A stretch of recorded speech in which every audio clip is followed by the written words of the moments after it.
Hello and welcome to Nightmare Lullabies. As you settle in for the night, prepare to be immersed in a world of eerie whispers and unsettling tales, designed to both chill and soothe. Now, close your eyes, relax, and let the darkness carry you away. And if these nightly tales captivate you, feel free to join our community for more whispered secrets. I wasn't looking for anything serious. That was what I told myself when I re-downloaded the dating app for the third time that year. I had been through the usual cycle: download, match with a few people, lose interest, delete. But on nights when the loneliness hit harder than usual, I always seemed to find myself scrolling again. It was a Thursday night. Rain tapped against my apartment window as I mindlessly swiped left. I barely glanced at the profiles, until I saw him. Dorian. The name suited him. His profile was different, just two pictures. One of him standing by a bookstore window, the other of his hand holding a cup of coffee, a silver ring on his index finger. His bio was short. For every person I meet, I learn something new. What will I learn from you? I hesitated for a second before swiping right. It was a match. Immediately my phone vibrated. A message. Dorian. I wasn't sure you'd swipe right. You don't seem like someone who falls for a line like mine. Me. You're right. I didn't. I just wanted to see if you'd message first. Dorian. So it's a test? Me. Everything is. A pause. Then another message. Dorian. Good. I like people who pay attention. It was an odd thing to say, but I ignored the slight unease that curled in my stomach. We kept talking. Hours passed in what felt like minutes. He was different, sharp, observant, too observant at times. He would pick up on the tiniest details in my messages. The way I phrased things. The times I hesitated. You overthink before you send a message, don't you? He asked at one point. What makes you say that? You delete and rewrite before sending.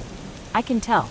You have a habit of second-guessing yourself. I didn't reply right away, because he was right. Dorian, don't worry. I like it. It means you care about what you say. Something about his words sent a strange warmth through me. No one had ever pointed that out before. I told myself I liked him. I ignored the feeling that told me I should be careful. Over the next few days, we talked constantly. Morning texts, late-night conversations that stretched until 3 a.m. And then, finally, he asked me out. Dorian, let's meet. I know a place. It's quiet. You'll like it. I agreed. And I had no idea that I had just made the worst decision of my life. The night of our date, the city was drenched in a cold mist. It clung to the pavement, swirling around my ankles as I stepped out of the cab. The restaurant Dorian had chosen wasn't one I recognized. It was tucked away in a quiet alley, its entrance marked by an old wooden door with no sign above it. The windows were dimly lit, and the warm glow inside barely reached the street. It wasn't the kind of place I'd typically choose for a first date. I hesitated before pushing the door open. Inside, the atmosphere was different. Low lighting, dark wooden furniture, a handful of people scattered at tables whispering over their meals. A jazz tune played softly from an old record player in the corner. And then I saw him. Dorian. He was sitting at a small table near the back, watching me. His eyes were sharper in person, pale gray, almost silver under the dim lights. His dark hair was neatly styled, his posture composed. He wasn't classically handsome, but there was something about him that made him impossible to ignore. He stood as I approached, his movements smooth, practiced. You made it, he said, his voice deeper than I expected. I nodded. It was hard to find. His lips curved into a slight smile. That's the point. I wasn't sure what he meant by that. We sat down. A waiter appeared almost immediately, placing 2 glasses of wine on the table without asking for my order. Dorian noticed my surprise. I took the liberty of ordering for you, he said. I had a feeling you'd like red. I wasn't sure whether to be flattered or uneasy, but I smiled anyway. You must be confident in your instincts. He lifted his glass. I trust what I observe. The conversation flowed as easily as it had over text, but in person, there was something different about him. He didn't just listen, he studied me. His gaze lingered just a fraction too long after I spoke, as if dissecting my words. At one point, he reached across the table, brushing his fingers over my wrist. You have a habit of touching your necklace when you're thinking, he said. I hadn't even realized I'd been doing it. Do I? I asked, feigning amusement. He nodded. It's fascinating. Little things like that. I took a sip of my wine, trying to shake the unease building in my stomach. Then he leaned in slightly. You know, he said, his voice softer now, I almost didn't ask you out. I raised an eyebrow. Why? He tilted his head. Because I wasn't sure if you were the kind of person who likes to be watched. A silence stretched between us. Then he smiled as if it were a joke. I laughed, but it felt forced. I wanted to ask him what he meant, but something told me I wouldn't like the answer.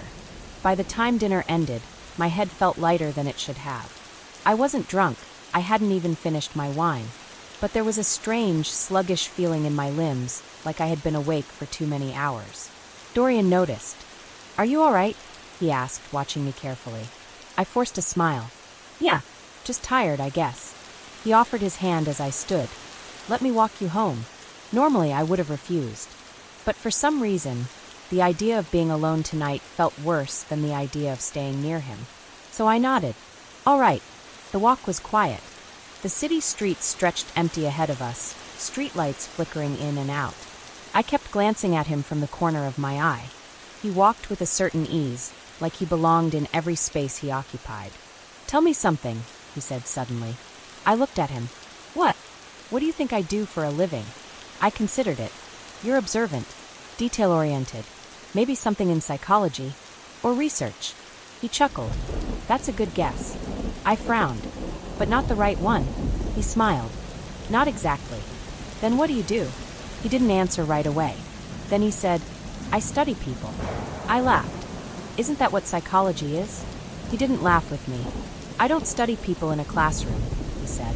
The way he said it made something in my spine go rigid. Before I could ask what he meant, we reached my building. I hesitated at the entrance, glancing up at the dark windows of my apartment. I didn't want him to know which one was mine. Dorian was watching me again, head tilted slightly. This was nice, I said, forcing another smile. He didn't answer. Then, just as I reached for the door, he spoke. You should be careful, he said. I froze. What? His expression didn't change. Walking home alone. At night. Even in a city like this. I swallowed hard. He smiled. Good night, he said. Then he turned and walked away. I hurried inside, locking the door behind me. And I told myself I wouldn't see him again. I told myself I didn't want to.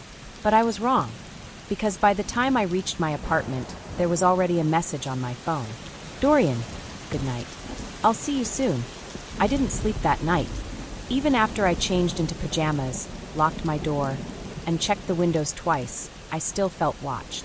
The feeling crept under my skin like static, making it impossible to relax. Dorian's words lingered in my mind. I study people. You should be careful. I'll see you soon. I told myself I was being paranoid. He hadn't done anything, really. He hadn't followed me inside. He hadn't threatened me. But it was the way he spoke. The way he looked at me. Like he knew something I didn't. I forced myself into bed, staring at the ceiling. My phone rested on the nightstand, dark and silent. I considered blocking him, deleting the app. Then my phone buzzed. The screen lit up. Dorian, are you awake? A shiver ran down my spine. I turned my phone face down and didn't respond. The next morning, I tried to shake it off. It was just a date that didn't go well. That's it. I told myself I wouldn't reply if he texted again. I wouldn't think about the strange things he'd said, the unsettling way he watched me. I had a life to focus on. But as I stepped outside, something stopped me cold. A single white flower sat on my doorstep. It was fresh, its petals untouched, the stem wrapped with a thin piece of black ribbon. I stared at it, my heartbeat quickening. I looked up and down the hallway of my apartment building. The doors were closed. The hall was empty. No note, no message, just the flower. I didn't touch it. Instead, I grabbed my bag and left as quickly as I could. At work, I was distracted. Emails blurred together. My coffee went cold on my desk. My coworkers noticed. You good? Marcus asked, leaning against my cubicle. I forced a smile. Yeah, just tired. He squinted at me. You sure? You look, he hesitated. Kind of freaked out. I exhaled. I went on a weird date last night. His eyebrows raised. Weird how? I hesitated. I wasn't sure how to explain it without sounding dramatic. But Marcus was persistent. So I told him. Not everything, just the parts that made sense. How Dorian had picked a strange restaurant. How he studied me. How he said things that made my stomach twist. And the flower. Marcus's face darkened. Okay, that's creepy. I shrugged, trying to downplay it. It's just a flower. No, it's not, he said, frowning. It's a message. And not a normal one. I swallowed. Block him, he said firmly. Seriously. If he texts again, ignore it. If he shows up, tell security.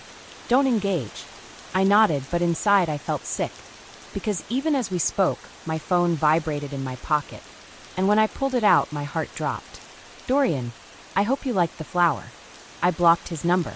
Deleted the app. Told myself that was the end of it. That night, I triple-checked my locks. Pulled the curtains shut. I was safe. I was alone. Or so I thought. At 2:37 a.m., a sound woke me. Tap, tap, tap. I sat up, heart pounding. It was coming from my window. Slow, rhythmic, like fingertips against glass. I swallowed hard, staring into the darkness of my bedroom. My apartment was on the 4th floor. There was no fire escape outside my window. Tap, tap, tap. I didn't move, didn't breathe. The sound stopped. Silence stretched, thick and suffocating. Then, a notification lit up my phone. My blood ran cold. I had blocked him.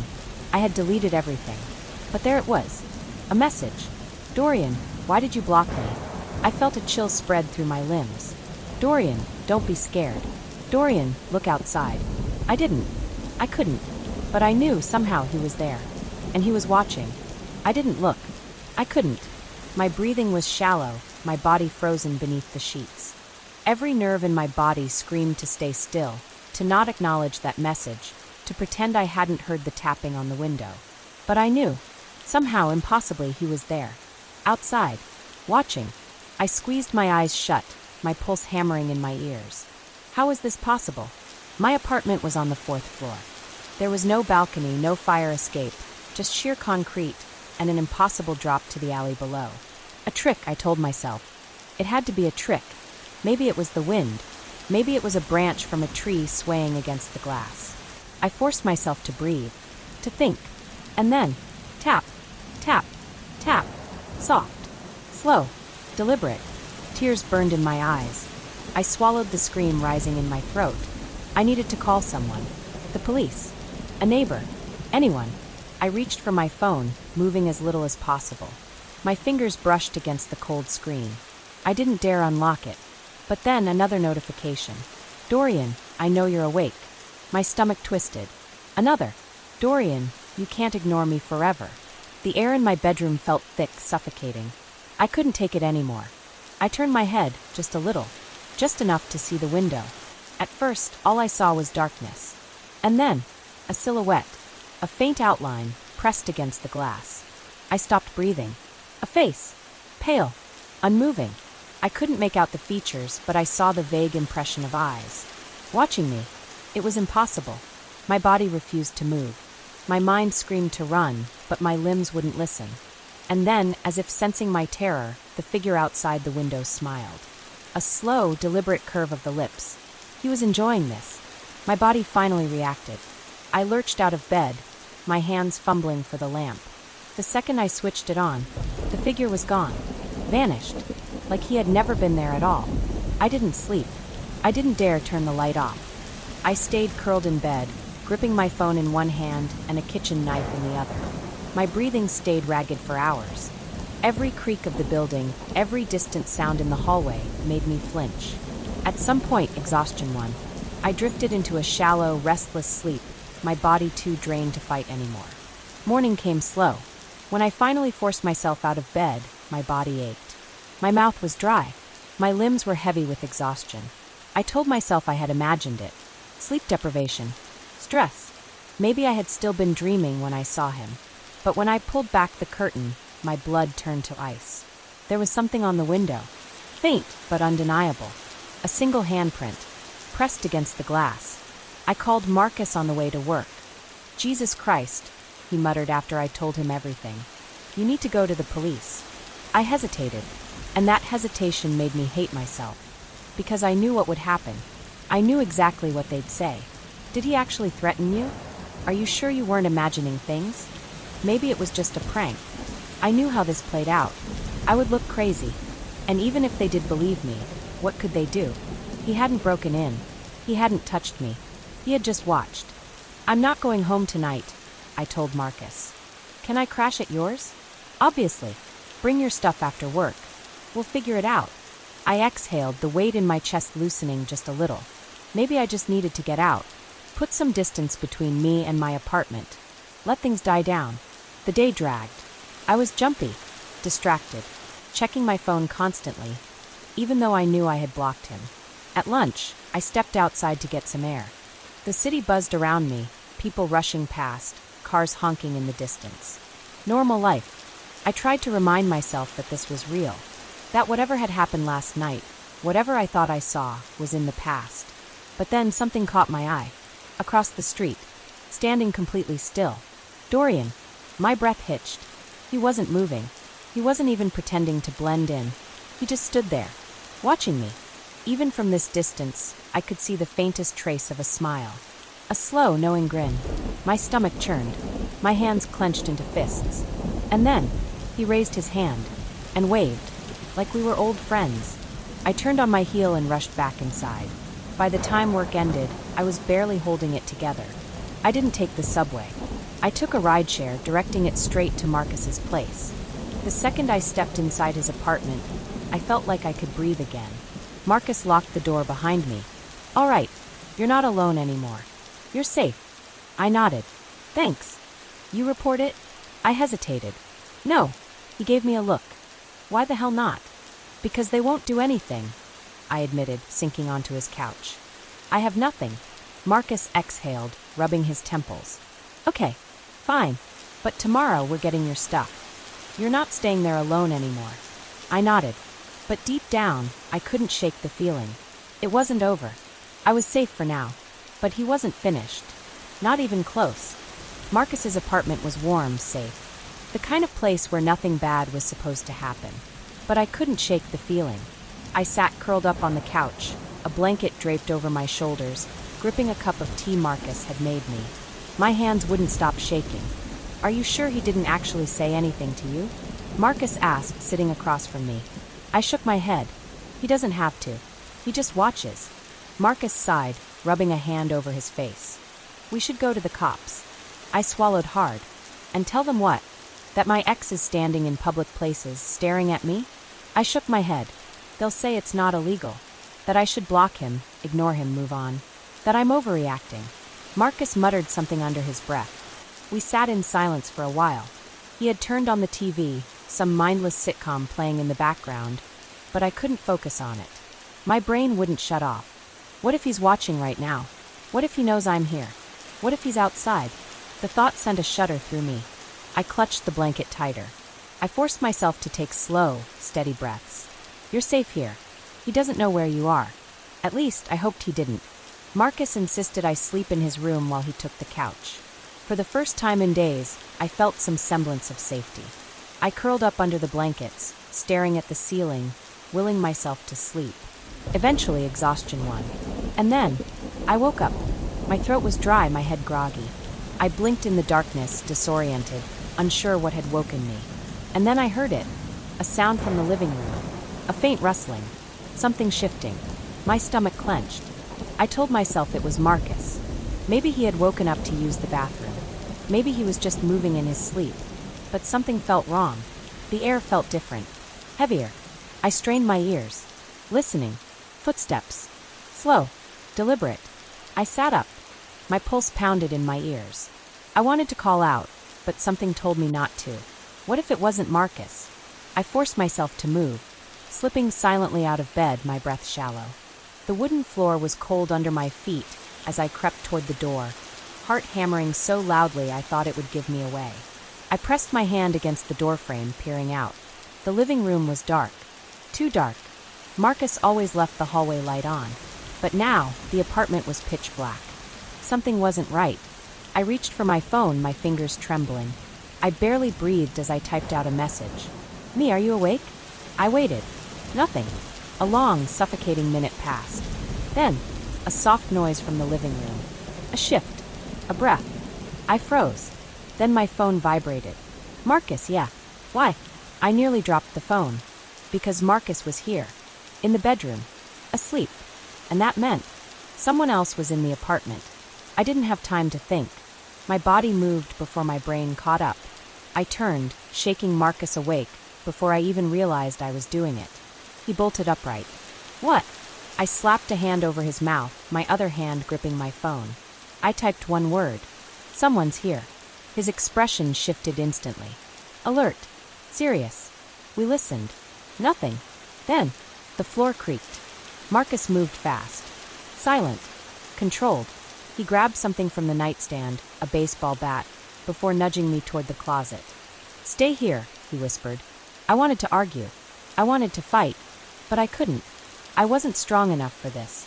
I slipped into the closet, pressing myself against the wall. My breath came shallow, my heart hammering against my ribs. I listened. The bedroom door creaked open. Then Marcus's voice, low and steady. Who the fuck are you? A silence stretched. Then a soft chuckle. I knew that laugh. Cold. Amused. Dorian, you don't belong here, Marcus said. I heard a shuffle. A step. Then a thud. A grunt. A struggle. Shit. I burst out of the closet, my stomach twisting in panic.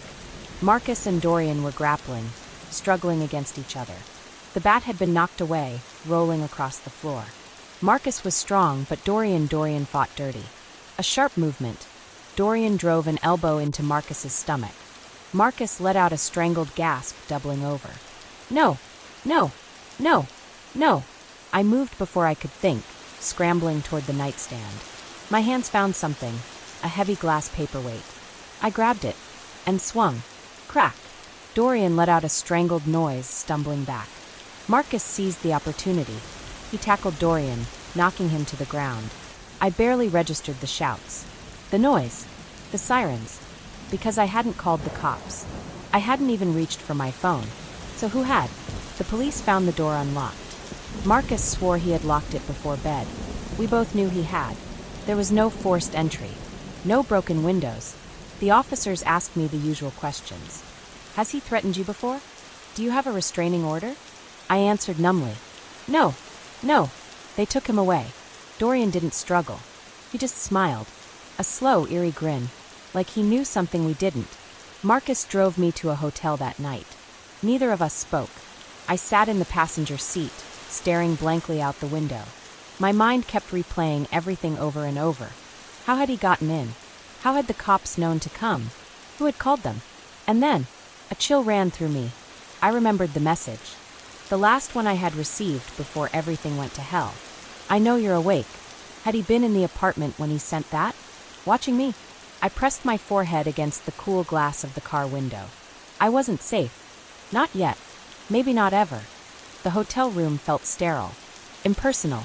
Supposedly safe. But I couldn't shake the feeling. I sat on the edge of the bed, arms wrapped around myself, staring at the locked door. Marcus had checked everything before leaving. The windows, the locks, the hallways. He had even bribed the hotel clerk to put me in a room without my name attached to it. And yet, I felt like I wasn't alone, like someone was watching, listening. I forced myself to breathe. Deep, slow, controlled. It had been hours since the police took Dorian away. The officers had assured me he'd be held overnight, that I would have time to get a restraining order in the morning. But I knew better. Dorian wasn't stupid. He wasn't reckless. He always had a plan, and I had a sickening feeling this wasn't over. I barely slept. Every noise made me flinch. Every shadow in the dimly lit room felt like a presence. At some point, exhaustion won. I drifted off, and then I woke up to the sound of my phone vibrating. A message. I grabbed it instinctively, my pulse spiking. Unknown number. Still running? My blood ran cold. I nearly dropped the phone. No. No. He was in police custody. He couldn't be messaging me. Unless he had someone else watching me. My chest tightened, my breath coming in shallow, uneven gasps. I fumbled to call Marcus. Voicemail. I tried again. Still nothing. I jumped out of bed, grabbing my bag. I needed to leave. I didn't know where, I didn't have a plan, but I had to move. I threw open the door and froze. There was something taped to the outside. A Polaroid. I snatched it up, my hands trembling as I flipped it over. It was me, sleeping. I don't remember running. I don't remember the elevator, the lobby, or the streets. I remember pure panic. My brain screaming at me to move. I didn't stop until I reached Marcus's apartment building, slamming my fist against his door. Bang! Bang! Bang! No answer. Bang! Bang! Bang! Still nothing. I tried calling again. Voicemail. A sick, twisting feeling took hold of my stomach. I reached for the handle, praying it was locked. It wasn't. I pushed the door open slowly. The apartment was dark. Too dark. I stepped inside. Marcus! Silence. The air was heavy. Thick. I moved cautiously, my breath shallow. Then I saw it.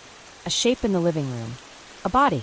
I rushed forward before my brain even caught up. Marcus! Blood pooled beneath his head, his face pale, his body limp.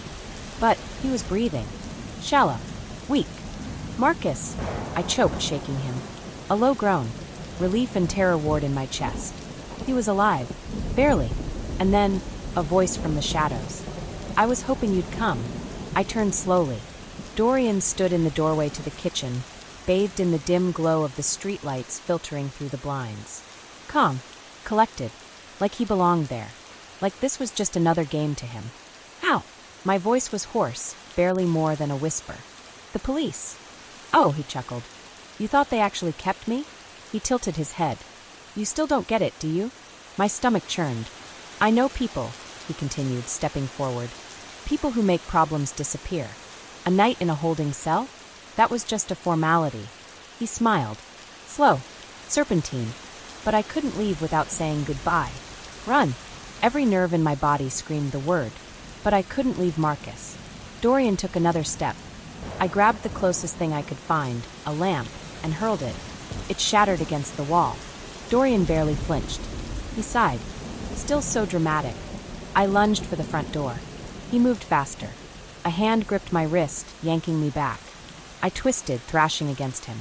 Let me go. His grip tightened. Why do you always make things so difficult? His voice was almost bored. I struggled harder, but he was too strong. Then a sudden movement. A noise behind him. Marcus! Struggling to his feet. Dorian turned slightly, distracted for a split second. I took my chance. I drove my knee up, hard. He grunted, his grip loosening. I wrenched myself free, staggering back. Marcus moved, slower, weaker, but determined. Dorian turned on him. No! I gasped, grabbing the nearest object, a kitchen knife, and swinging. It connected. A sharp, sickening slice. Dorian staggered. His hand flew to his side, where blood seeped through his shirt. He looked at me, amused, like this was still just a game. Then he laughed. A wet, choking sound. You, he exhaled slowly. You actually did it. I couldn't breathe. He stumbled back, gripping the counter for balance.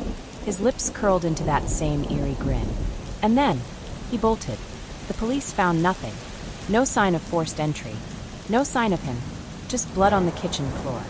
They took our statements, asked the same questions over and over. Marcus was taken to the hospital. Concussion. Bruised ribs. I sat in the back of an ambulance, wrapped in a blanket, answering questions in a daze. But all I could think about was his face. That laugh. That grin.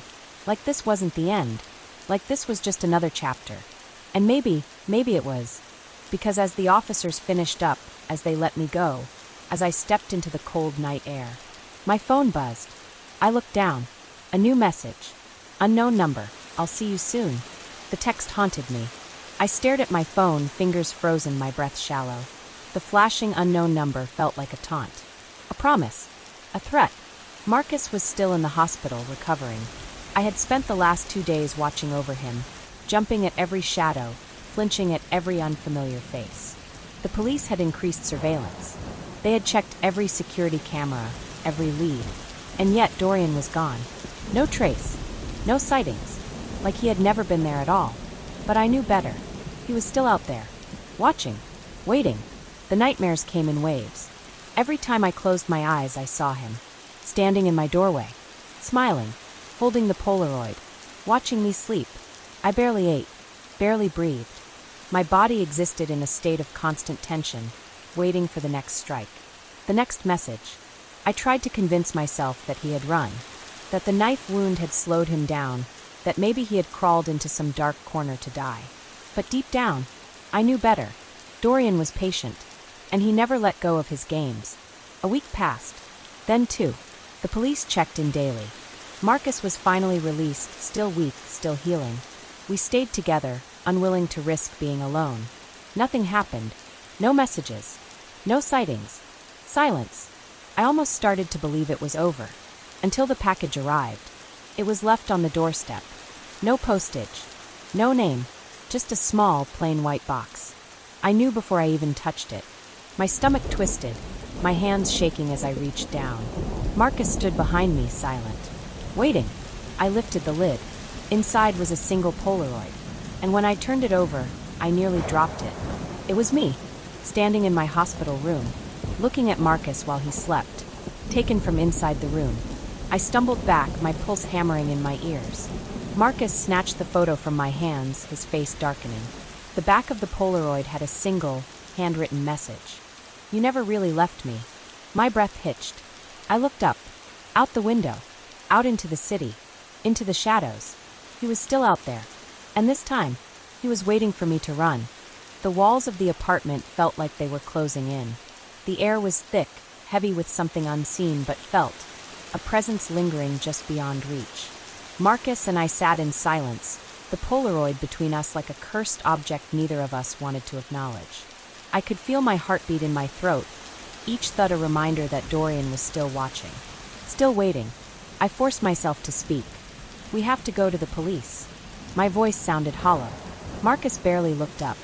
His hands curled into fists, knuckles white. And tell them what? He muttered. That he was in the hospital? That he got inside a secure facility? That he exhaled sharply, pressing his fingers against his temples. They won't find him, Cleo. They haven't found him before, and they won't now. A shiver crawled up my spine because he was right. We had done everything right. Filed reports. Called the police. Even stayed together, watching every shadow, every stranger. And yet Dorian had still managed to slip past every barrier, every lock, every layer of protection. Because this wasn't just stalking anymore. It was something else. Something worse. That night I barely slept. Every creak of the apartment felt like a whisper in my ear. Every shift of Marcus beside me made my pulse spike. The room was dark, but even with my eyes closed, I felt watched. At some point, exhaustion won over fear. My body gave in, but sleep was no escape. Because the moment my dreams took hold, I was back there. In the cabin. In the dark. Dorian's voice whispering my name. Cleo. I saw flashes of his face, grinning, hungry, eyes black like an abyss. I jolted awake with a gasp, my hands trembling. 3:14 a.m. I turned, expecting to see Marcus still beside me. But his side of the bed was empty. The blanket pulled back. The air was too quiet. A cold sweat broke over my skin. Marcus, my voice barely carried in the darkness. No answer. I reached for my phone. My fingers shook as I tapped his contact. Ringing. Ringing. Then, from the living room, the ringing. I froze. Marcus' phone was still here. But he wasn't. I moved slowly. Every step felt like walking through a nightmare I couldn't wake up from. The living room was dark, but a faint glow spilled from the kitchen. A light left on. The air was wrong. Too still. Too quiet. I took another step. Then stopped. Something was on the kitchen table. A single Polaroid. Face down. My stomach dropped. I didn't want to turn it over. I didn't want to see. But my hands moved before I could stop them. The picture was fresh, still developing. A blurred figure. A man standing over someone sleeping. Marcus. The photo was taken from inside the bedroom. While we slept, my breath caught. I turned, heart hammering, my gaze darting around the room. Nothing. No movement. But I could feel him. Here. Somewhere. Watching. A sound, soft, almost imperceptible, came from the hallway. The front door. Unlocked. A breeze slipped through the gap. It was open. Wide open. And Marcus was gone. The front door hung open, a dark void leading into the unknown. The air beyond it was cold, the kind of deep chill that settled in your bones and refused to leave. Marcus was gone. I couldn't move. My breath came in ragged gasps as my mind raced through every possibility. Had he left? Had he been taken? Was he still here? The Polaroid in my trembling hand was proof of one thing. Dorian had been inside our home while we slept. He had stood over us, watching, waiting. And now Marcus was missing. I reached for my phone, my fingers so numb I could barely tap the screen. 911. The line rang once. Twice. Then, a voice. Low. Calm. Familiar.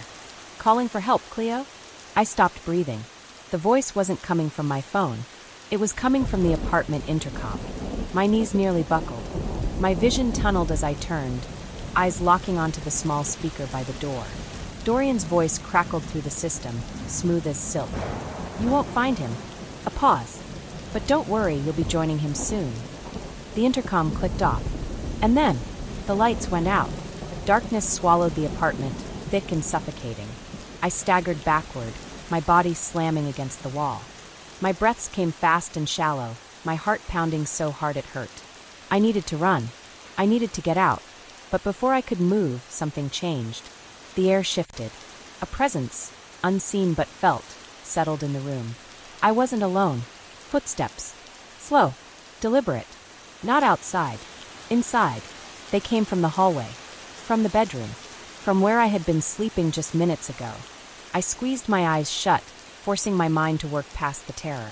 I needed a weapon. The kitchen. My body jolted into action before my mind caught up, my feet carrying me toward the counter. I reached blindly, fingers wrapping around the cold handle of a knife. Then, a whisper, right behind me. Cleo! I spun, swinging the blade wildly. But there was no one there. Only silence. Only darkness. And then, a hand clamped over my mouth. I thrashed, kicking, clawing, trying to scream, but the grip was iron tight. I felt breath against my ear. Dorian's voice, sickly sweet. Shuh, you don't want to wake the neighbors. Something cold pressed against my throat. Not a hand. A blade. Panic surged through me like wildfire. My chest heaved, my body convulsing with raw, animalistic terror. I was going to die. I could feel it in my bones. And then, the fire alarm went off. A deafening, blaring screech. The grip around me loosened for half a second, just enough. I slammed my elbow backward, connecting with something solid. Dorian stumbled. I didn't hesitate. I ran. The hallway was blindingly bright compared to the suffocating darkness of my apartment. My feet barely touched the ground as I bolted for the stairwell, the alarm still wailing above me. Dorian's voice echoed behind me. You can't run forever, Cleo. But I didn't look back. I would never look back again. The next hours were a blur. The police arrived. My apartment was empty. No sign of forced entry. No sign of Dorian. No sign of Marcus. Final report. Days passed. Then weeks. Marcus never came back. His phone, his wallet, his car, all still here. But he was just gone. The case remained open, a missing persons report filed, but deep down I knew. He wasn't coming back. And neither was Dorian. Because Dorian had won. He didn't need to kill me. He didn't need to take me. He had ruined me. I moved out of the apartment. Changed cities. Changed my name. But at night, when I close my eyes, I still see his smile. And sometimes, just sometimes, I wake up to the sound of my phone ringing. And I already know who it is.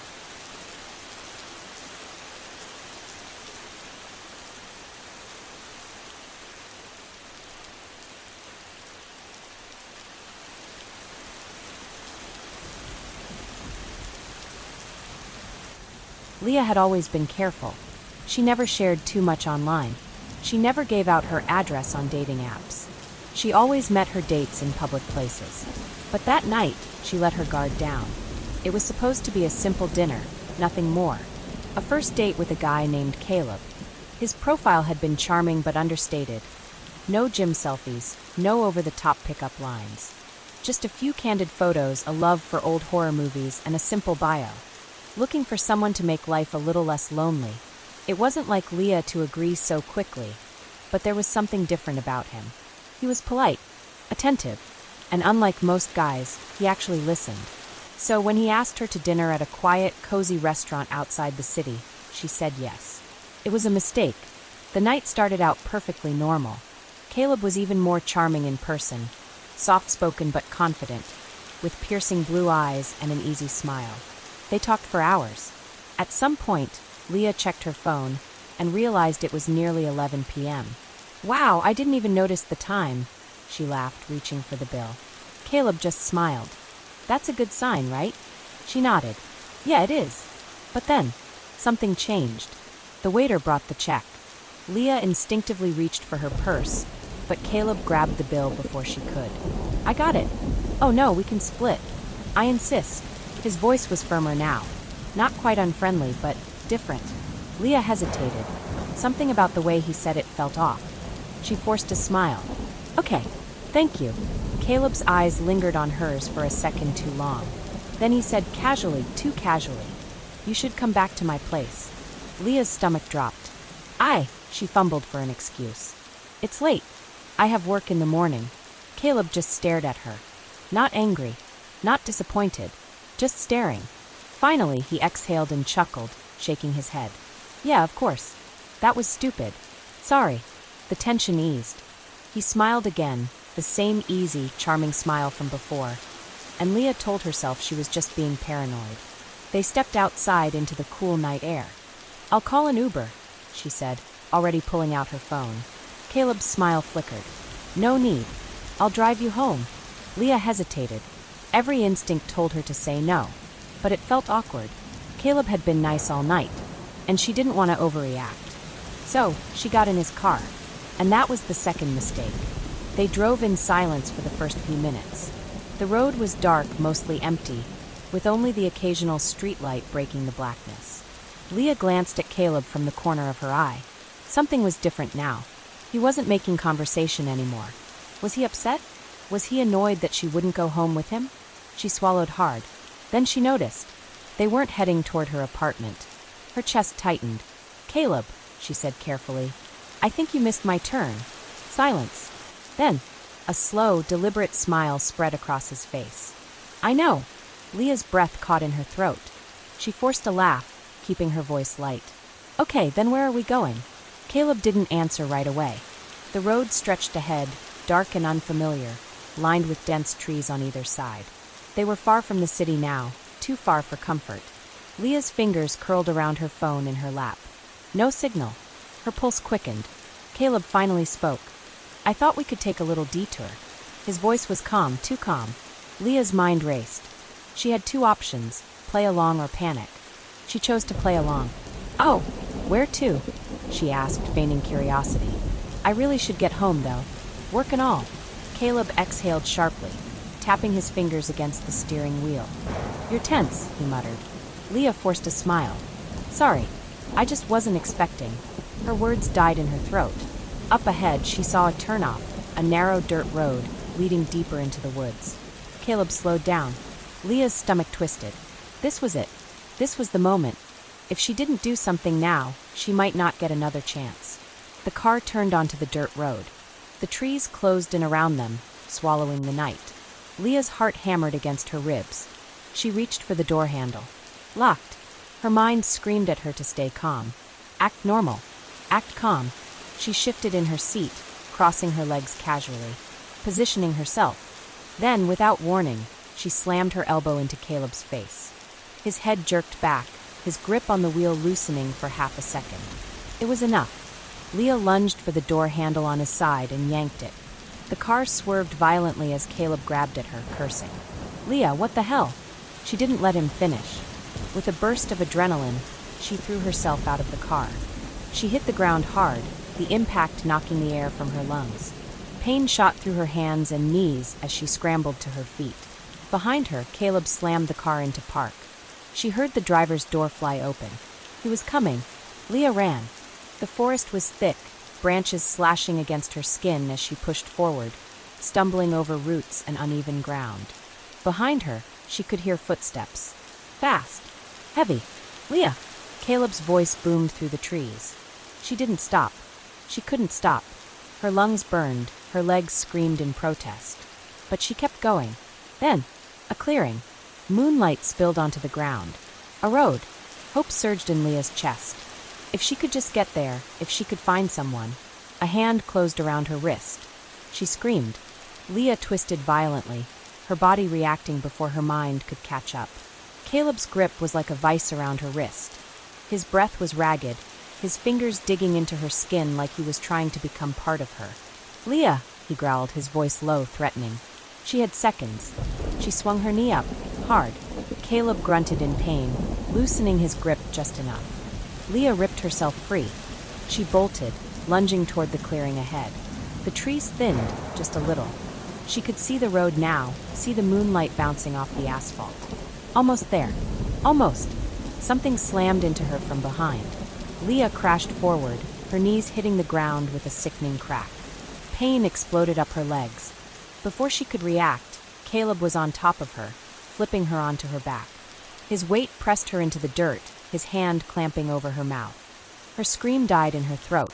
Leah fought like hell, kicking, twisting, trying to claw at his face, but he was stronger. He was prepared. "You had to make this difficult, didn't you?" he hissed, his face inches from hers. His eyes were wild, black pits swallowing the last bit of sanity he had left. Leah's chest heaved. She could barely breathe under his weight. He reached into his jacket pocket. A flash of silver. A knife. No. No, no, no. Leah's mind screamed, her body thrashing beneath him. Caleb smiled. Not wide. Not crazed. Just calm. Like he had already won. Like she was just a game he was about to finish. Leah's blood turned to ice. He lowered his mouth to her ear. "I told you not to run. She was going to die here. No one would know. She would vanish, just like so many before her. Her body would be buried somewhere deep in these woods, and by the time someone found her, if they ever did, Caleb would be long gone." Her pulse pounded in her ears. Leah stopped fighting, just for a second.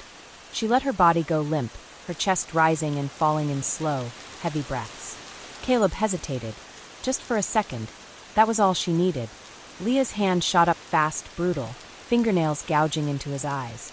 Caleb howled in pain, his grip loosening as he jerked back. Leah seized the moment. She kneed him in the ribs, shoving him off her with everything she had. He fell back, cursing, and Leah scrambled to her feet. Her legs were shaking, her body screaming in pain, but she ran anyway. The road was so close now. She burst from the tree line, her breath coming in short, ragged gasps. Headlights! A car! Coming fast.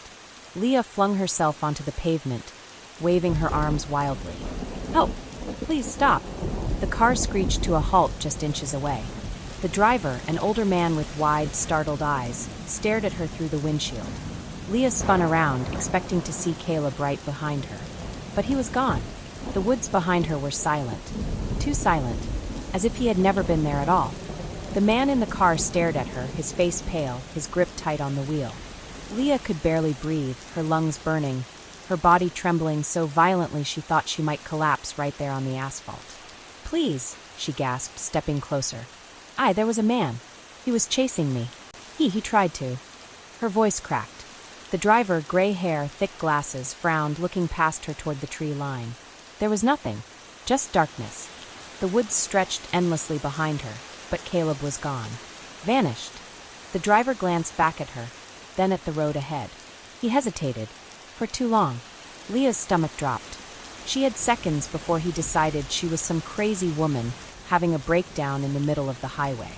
She lurched forward, gripping the door handle. "Please," she begged. "Just take me anywhere. I don't care, just go. Please." The driver hesitated again, his lips parting, as if debating whether to let her in. Then he sighed. "Get in."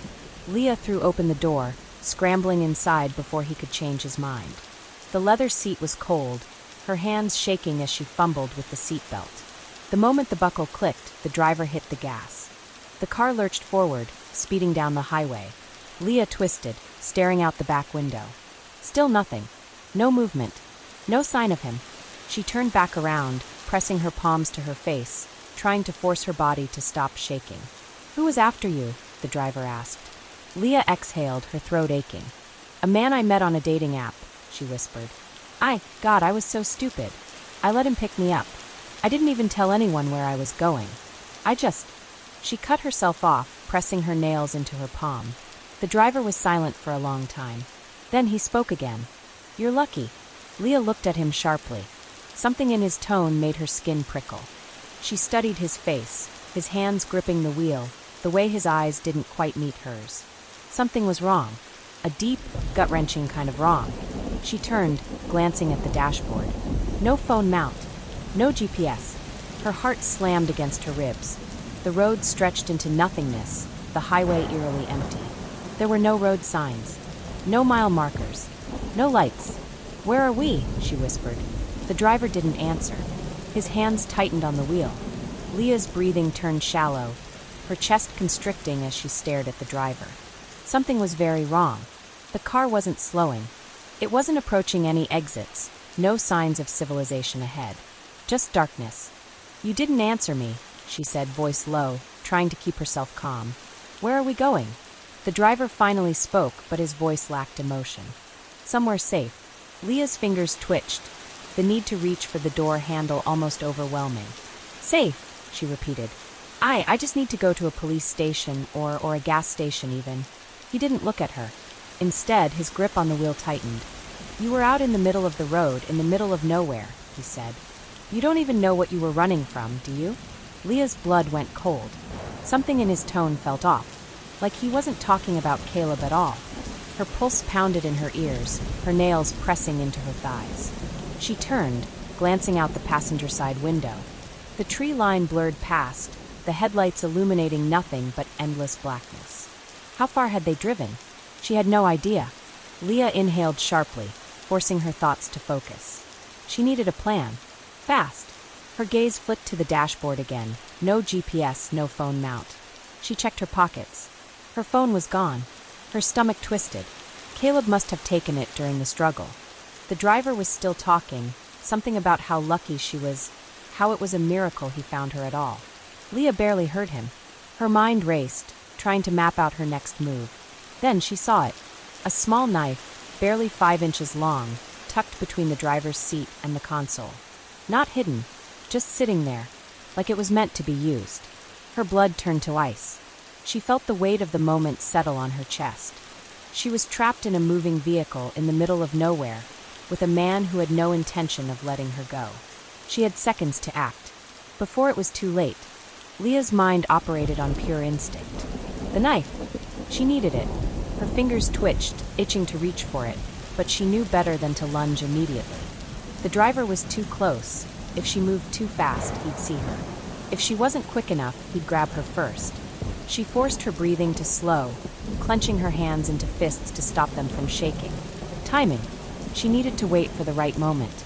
The driver's voice droned on, his words barely registering. Something about helping her, how she should be grateful he picked her up. Grateful. Leah swallowed hard. The road ahead stretched into an endless void, the headlights illuminating only trees and asphalt. No other cars. No buildings. No signs of life. Her heart hammered in her ribs. This wasn't just wrong. This was a death sentence. And she refused to die here. The driver lifted one hand off the wheel, reaching toward the glove compartment. That was it. Leah struck. Her hand darted for the knife, fingers closing around the handle as she yanked it free. The driver noticed immediately.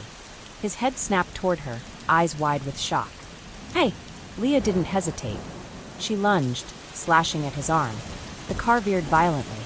Tires screeched as the vehicle swerved, barely missing a ditch. Leah gritted her teeth, her seatbelt locking tight against her chest as the driver tried to regain control. "You little bitch," he roared.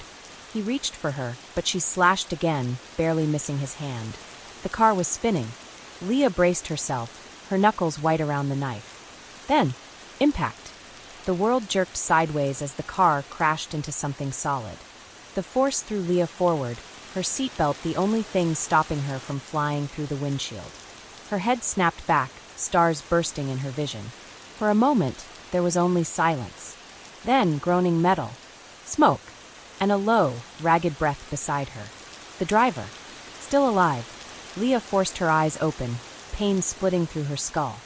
The car was tilted sideways, the passenger door jammed against a tree. No escape. She turned. The driver was slumped forward, his face bloody from where the airbag had deployed. But his fingers, they were still moving. He was coming to. Leah's pulse spiked. She had seconds. Ignoring the pain, she reached for her seatbelt. It was stuck. Panic rushed through her. She yanked it harder, her fingers slipping against the fabric. The driver groaned, shifting slightly. His breath wheezed, slow and uneven, but aware. Leah clenched her jaw. She wouldn't wait for him to recover. With a final tug, the seatbelt snapped loose. Leah scrambled, bracing herself against the dashboard as she turned to the broken window behind her. It was cracked, not shattered. Not open enough. She'd have to break it. The driver moved again, a low snarl escaping his throat. "You're not going anywhere." His hand shot out, grabbing her wrist. Leah screamed, twisting, trying to wrench free. His grip was like steel. Desperate, she did the only thing she could. She drove the knife into his forearm. The driver howled, his grip loosening just enough for Leah to rip herself away. She turned and kicked the window, once, twice. Glass shattered. Cold air rushed in. Leah didn't hesitate. She crawled through the jagged opening, shards slicing her palms, but she didn't care. She hit the ground running, stumbling into the trees, her lungs burning. Behind her, the driver screamed in rage, the wrecked car hissing with smoke. But Leah didn't stop. She ran, faster than she ever had in her life. Because she knew, if he caught her again, she wouldn't survive. Leah didn't dare look back. The trees were a blur as she sprinted through the dense forest, her breath ragged, lungs burning from the freezing night air. Every branch she crashed through, every stick snapping beneath her feet, felt like a gunshot in the silence. But she didn't stop, because behind her he was coming. She could hear him, heavy footsteps crashing through the underbrush, closer with every second. Leah's mind raced. She needed a plan. Running blindly into the forest wasn't going to save her. She had no idea where she was. No roads, no houses, nothing but trees and the distant sound of water rushing somewhere ahead. The river. Her heart leapt. If she could reach the water, maybe, just maybe, she could lose him. Pushing forward, she forced her legs to move faster, ignoring the way her body screamed in protest. The freezing wind tore at her skin, her hands slick with blood from the shattered glass. But there was no time for pain, only escape. Then, a low growl behind her. Her blood ran cold. Not human. Not him. Something else. Leah's breath hitched. The sound was close, too close. Something massive was moving in the shadows, keeping pace with her, circling just beyond her vision. A shape darker than the night itself, weaving through the trees like a predator waiting for its prey to stumble. Her stomach dropped. What the hell was that? She didn't have time to find out. She kept running, the trees thinning as she neared the river. She could hear it now, rushing water, fast and violent. If she jumped in, she might not make it to the other side. But it was better than what was behind her. A deep snarl ripped through the silence. And then, a gunshot. Leah flinched, the crack of it echoing through the trees, followed by the sound of something crashing into the underbrush. Silence. For a heartbeat, she didn't dare move. Then his voice. "Did you really think you could get away from me?" A chill ran down her spine. Leah turned slowly, every muscle in her body coiled with terror. He was standing at the edge of the trees, his face twisted in fury, gun still smoking in his hand. His shirt was torn, his arm still bleeding from where she stabbed him, but he was smiling, like he had already won, like she was his. Leah's heart pounded. She had seconds to decide. The river was right there, but so was he. And then, the thing in the shadows moved again, a shape towering behind him, silent, waiting. Leah saw it before he did. Her breath caught. His smile faltered. "What the hell are you looking at?" he snapped. Then he realized, and turned. Too late. The darkness lunged, and the forest erupted with screams. The scream that tore through the forest was not human. Leah froze, her breath lodged in her throat as the darkness collapsed around him. It moved too fast. One moment he was standing there, gun raised, and the next, gone. Something had dragged him back into the trees. Something big. Leah's pulse hammered so hard she thought her ribs might break. The snarls, the wet, sickening sounds of tearing flesh, echoed through the trees. She wanted to run, but her legs refused to move. For a horrifying moment, the forest was deathly silent. No wind, no rustling leaves, no screaming, just silence. Then, a footstep. Slow, deliberate. Leah sucked in a shaky breath. It was still here, and it was coming for her. A shadow shifted between the trees, impossibly tall, something not meant to exist in this world. Her instincts screamed to flee, but she knew. If she ran, it would chase her. So she stood frozen, her mind clawing for a way out. The river. If she could make it to the river. The thing stepped closer. She still couldn't see it, not completely, but the air around it felt wrong, bending like heat waves on pavement. Her skin prickled as the darkness seemed to breathe, something massive just beyond the veil of the trees. It was watching her. Leah's chest tightened. She needed to move. She needed to move now. With every ounce of courage she had left, she bolted. The moment her foot hit the ground, the forest exploded. Branches snapped behind her, the creature giving chase, its movements too fast, too unnatural. The trees blurred as she pushed her body to the limit, running like hell itself was behind her, because maybe it was. The river came into view. 30 feet. 20. 10. A deep, guttural snarl erupted behind her. Leah leapt.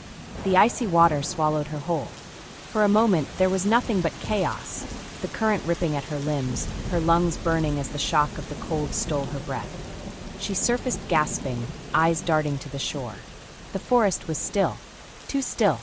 Leah's chest heaved. It was gone. Or waiting. She didn't stick around to find out. The river dragged her away, the current pulling her under again.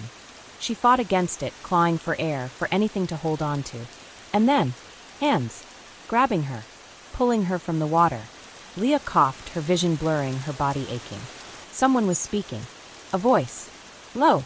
Calm. You're safe now. But as Leah looked up, blinking through the haze, her stomach dropped. Because the face staring down at her was one she knew, one that shouldn't be here.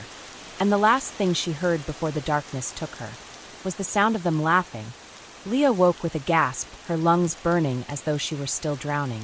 Her body ached, her skin was clammy, and when she tried to move, a sharp pain shot through her ribs. Something was wrong. She blinked against the dim light, struggling to focus. Where was she? Not in the river. Not in the forest. The walls around her were made of stone, damp and uneven. A single, flickering light bulb swayed overhead, casting shadows that seemed to crawl along the walls. Leah pushed herself upright, ignoring the throbbing pain in her skull. Her clothes were still damp, sticking to her skin. The metallic scent of rusted iron and something worse filled the air. Her stomach twisted. There was someone else here. A presence. She felt it before she saw it. A figure sat in the corner of the room, partially shrouded in shadows.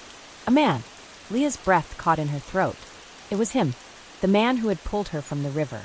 The same man she had seen before. The same one who should be dead. Her heartbeat pounded against her ribs. Who? Her voice cracked. She swallowed and tried again. Who are you?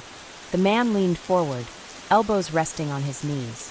His face was partially illuminated now, enough for her to see sharp cheekbones, hollow eyes, and the unsettling hint of amusement curling his lips. You don't remember me? Leah's stomach clenched. She didn't. And yet, something in his voice unraveled something deep inside her mind. Something she had forgotten. The man sighed, shaking his head. That's a shame. But don't worry, he murmured. You will. Leah flinched as he stood, stepping into the light. She took him in, his face, his posture, his unnerving familiarity. And suddenly, pieces of a long-buried memory came slamming back. A basement. A different one. Dark. Cold. A girl crying. A hand pressing over her mouth. A voice whispering. Shh. No one will find you. Leah's breath hitched. No, she whispered. The man tilted his head. Yes. She shook her head violently, pressing herself against the wall. No, you're dead. You died. A slow smile spread across his face. Did I? Leah's world spun. This wasn't real. It couldn't be real. Because the last time she had seen this man, she had killed him. Leah's hands trembled as the memories surged forward, shoving themselves into the forefront of her mind like jagged pieces of a broken mirror. She had been a child, no older than 10, and he had taken her, dragged her down into a place just like this one, where the walls wept and the air smelled of iron and decay. Leah had screamed for her mother, for her father, for anyone, but no one had come. No one had heard her, except him, the man watching her now with eyes filled with sick satisfaction. The same eyes she had stared into when she had finally found the knife. The same eyes that had gone wide with shock when she had driven it into his throat. The same eyes that had gone lifeless as he bled out on the floor. Or so she had thought. Leah's entire body felt like it was burning from the inside out. She swallowed, throat dry. I killed you. The man grinned, showing teeth. That's what they all thought, he murmured, voice softer than it should have been. That's what they wanted you to think, Leah. Her blood ran cold. No, she whispered again, shaking her head. No, I saw you. You saw what they wanted you to see. He cut her off, stepping closer. Leah's skin prickled. There was no way. No way he had survived. She had felt the blade sink in. She had seen the blood spill. She had heard his last gurgled breath. You were a scared little girl back then, the man continued, voice like silk. And scared little girls make mistakes. She pressed harder against the wall, nausea rising in her stomach. What do you want? Her voice came out hoarse, barely above a whisper. The man chuckled. It was a sound that belonged to something inhuman. You already know, don't you? Leah clenched her fists. She needed to think. She needed to find a way out. Because if he had come back after all these years, he wasn't planning on letting her leave. Not alive. Leah's gaze darted around the room, searching for anything she could use as a weapon. A rusted pipe, a broken chair leg, even a sharp rock would do. She refused to let him win again. Not this time. The man took another slow step toward her.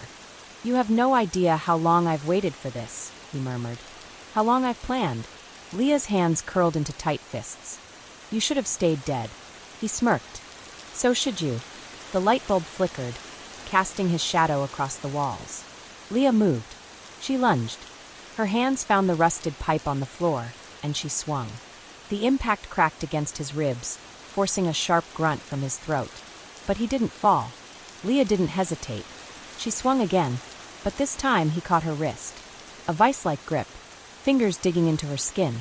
Nice try, he breathed, twisting her arm. Leah cried out as pain exploded through her elbow. She kicked out, landing a blow to his knee, just enough to stagger him. She wrenched free, stumbled back, and ran. Out of the room, into the dark hallway beyond. Footsteps thundered behind her. She could hear him coming. Leah's lungs burned as she sprinted, heart hammering so hard it felt like it might burst. The hallway twisted and turned, a maze of cold stone. Then she saw it. A metal door, rusted but ajar. She shoved through it, slamming it closed behind her. Locked it, then ran up the stairs, desperate for light, for air. For freedom. Leah burst through the exit, collapsing onto wet pavement. The night air hit her like ice, her body trembling. She was outside. She had made it out. But a thud. From below. Leah turned, her breath catching. The door rattled. A shadow moved beneath it. Then, silence.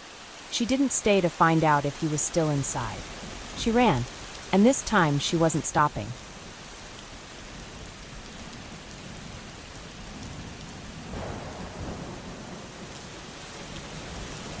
Hannah was always careful with online dating.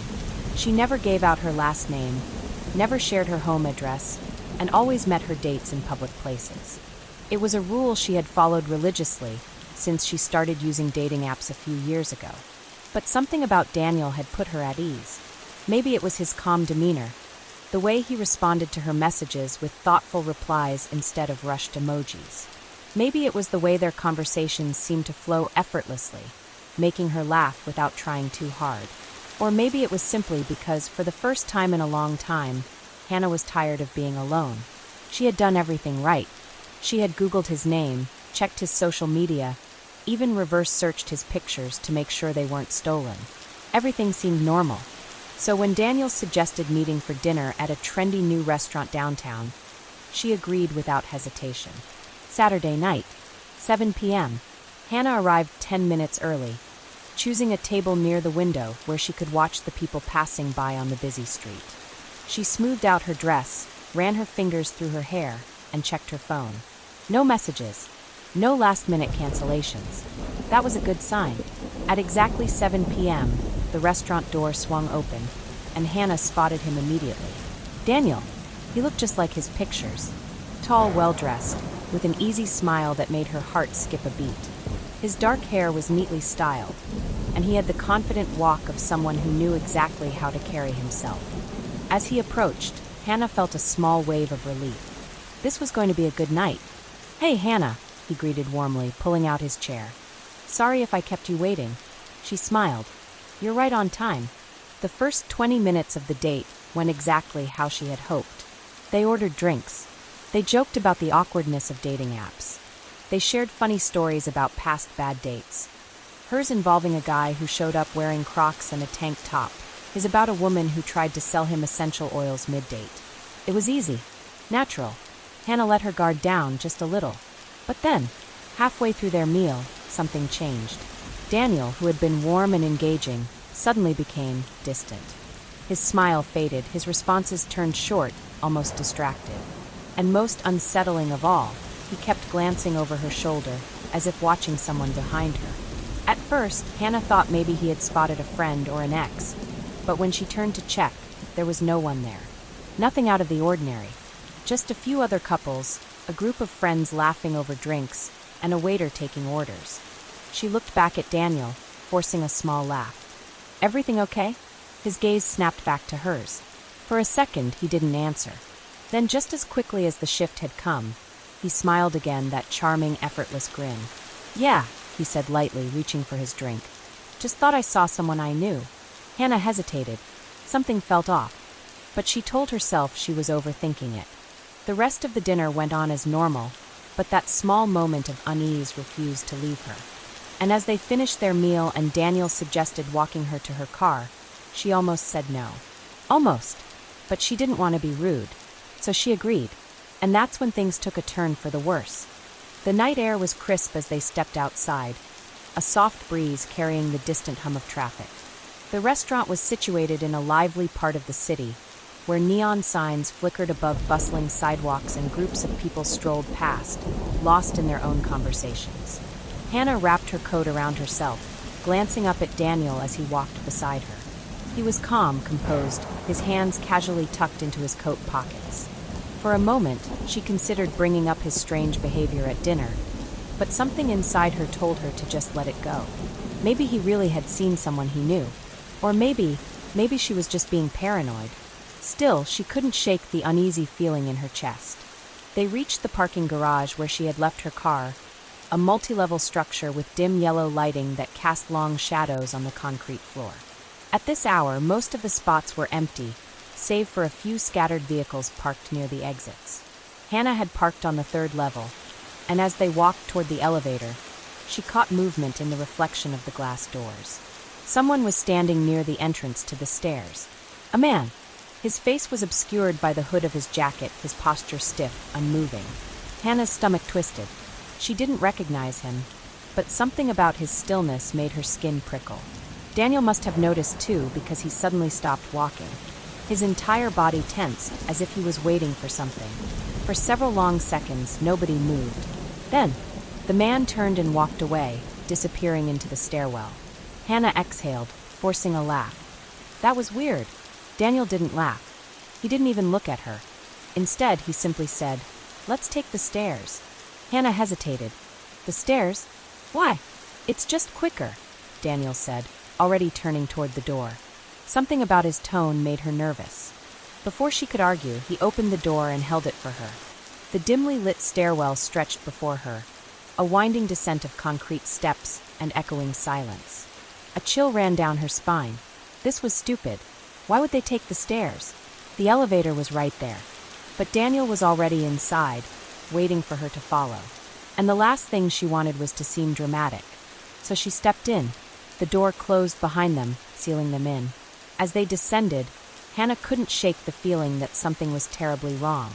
Daniel walked just behind her, his footsteps steady and deliberate. It felt off.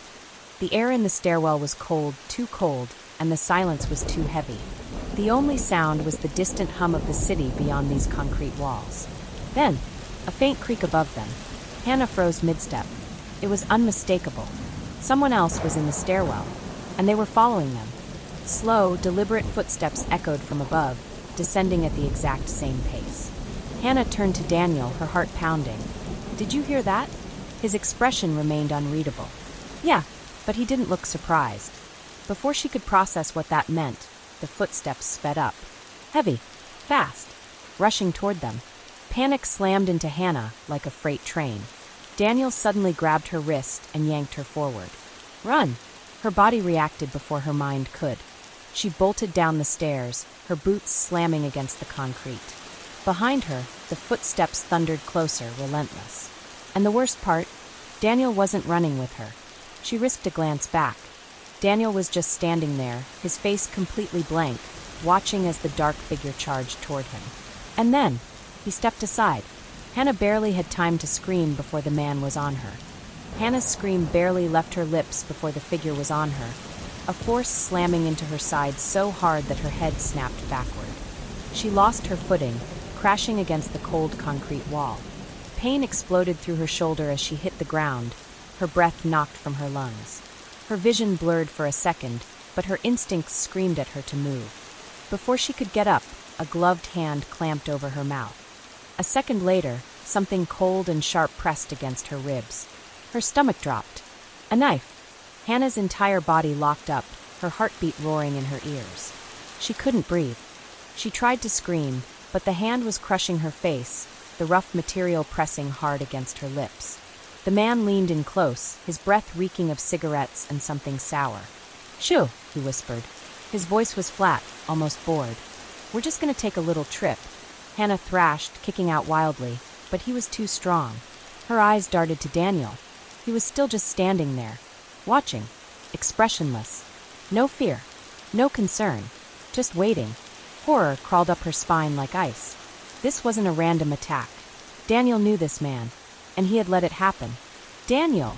she screamed against the glove, her voice muffled but desperate. His face didn't change, didn't even flinch. She saw it then, the flicker of something in his eyes. Recognition. Not surprise. Not panic. Just cold detachment. Her stomach twisted violently. No. No, no, no.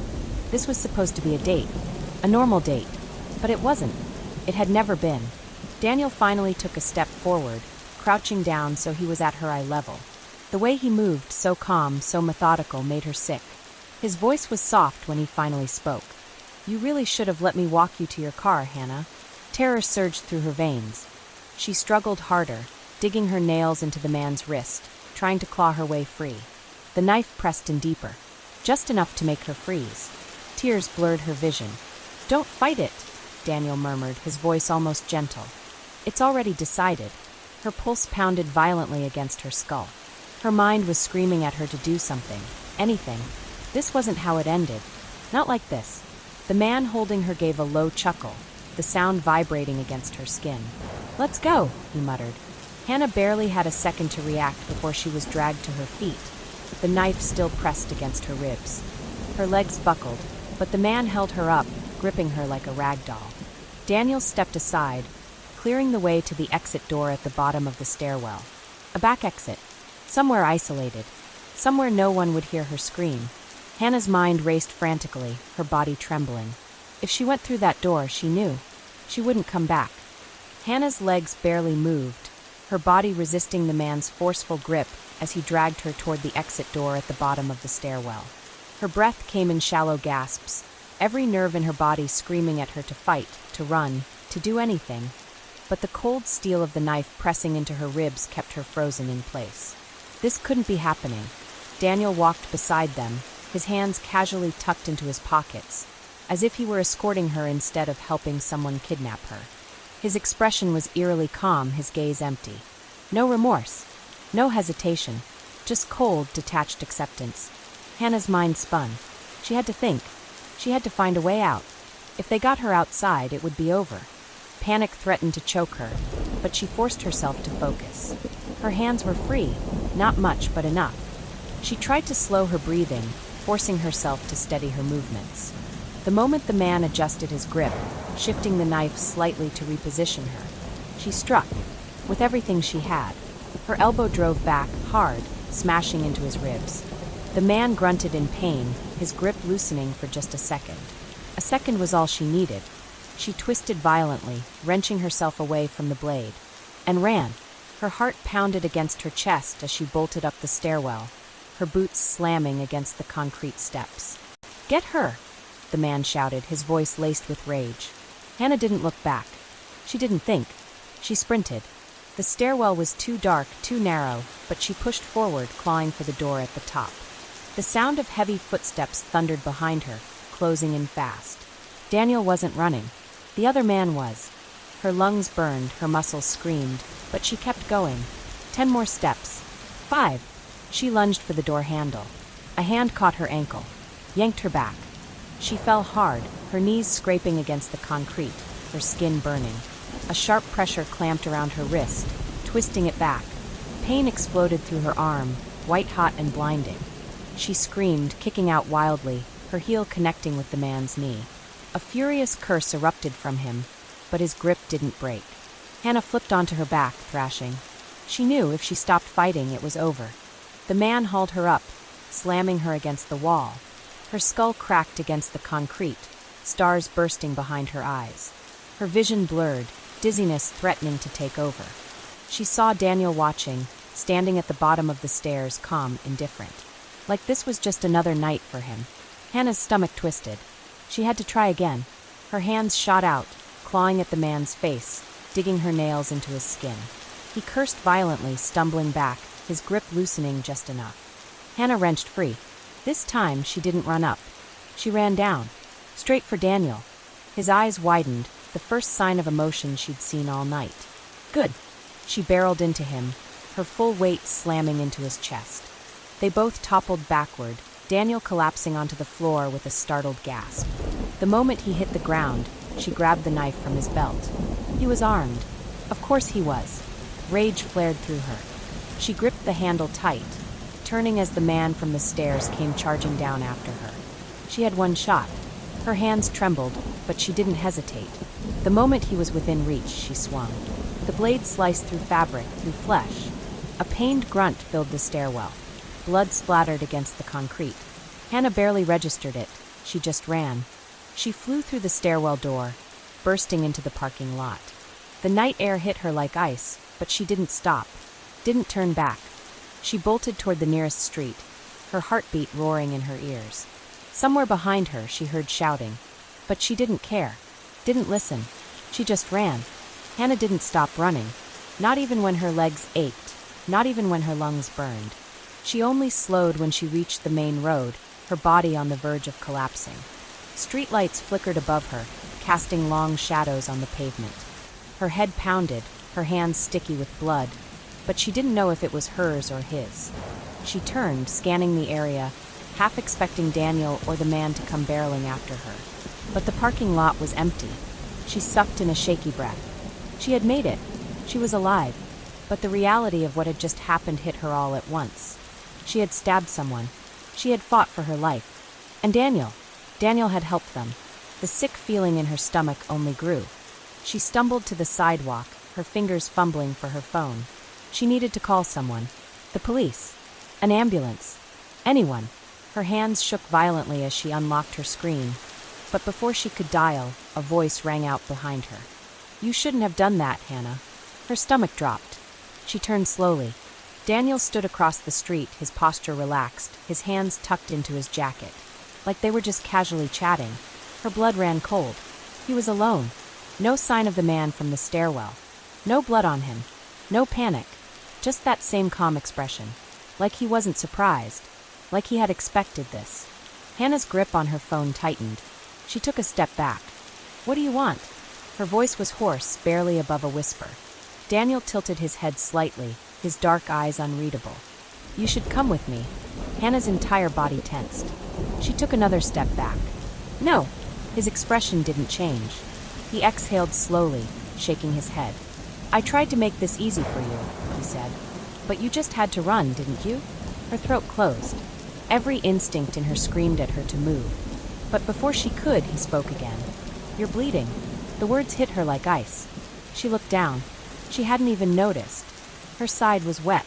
Dark red seeped through her shirt, trailing down her waist. Her breath caught in her throat. It wasn't from when she stabbed him. It was from when she fell. The man from the stairwell. He must have cut her before she got away. A deep cut. One she hadn't felt in the moment. One that was bleeding fast. Daniel took a step forward. She took 2 back. He sighed. "You won't make it far like that," he said. "You need help." She knew what he was doing. He wanted her to come to him, to trust him again, to make her believe she had no other choice. Hannah's vision blurred for a moment. Her body swayed. She gritted her teeth, forcing herself to stay upright. I'm fine. Daniel's lips twitched, like he was amused. No, you're not. Another step forward. Another step back. Hannah's heels hit the curb. She was running out of space. She had two options. She could turn and run again, or she could stand her ground. She looked him dead in the eyes. I'd rather die than go with you. For the first time, his expression changed. For just a second, something flashed across his face. Something almost like disappointment. Then it was gone. He sighed, shoving his hands into his pockets. I really wish you hadn't said that. Then, the sound of tires screeching. Hannah barely had time to react. Before headlights blinded her. The headlights swallowed her. Hannah barely had time to throw herself to the ground before the car skidded onto the sidewalk, missing her by inches. She hit the pavement hard, pain ripping through her side where the deep gash was still bleeding. Her vision blurred, the world spinning around her. But she forced herself to move. Get up. Now. The car jerked to a stop, and she could hear the driver's side door slam open. Footsteps. Rushed. Heavy. Coming straight for her. She braced herself. But then a different voice rang out. Hey, get away from her. A stranger.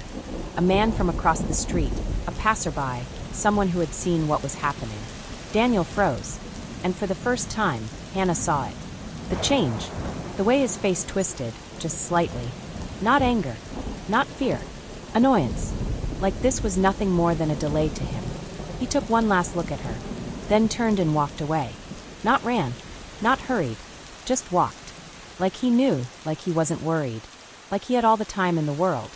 The stranger, a middle-aged man with a phone in his hand, knelt beside her, his face lined with concern. Are you okay? Do you need an ambulance? Hannah tried to answer, but everything went dark. She woke up in a hospital bed. Fluorescent lights hummed above her. Her arm was hooked to an IV drip and her side bandaged. For a few seconds, she just stared at the ceiling, her mind blank. Then it all hit her. Daniel, the man in the stairwell. The phone calls. The fake date. The parking lot. She bolted upright, panic seizing her chest. Someone was in the room. A nurse. She looked startled. Hey, it's okay, she said.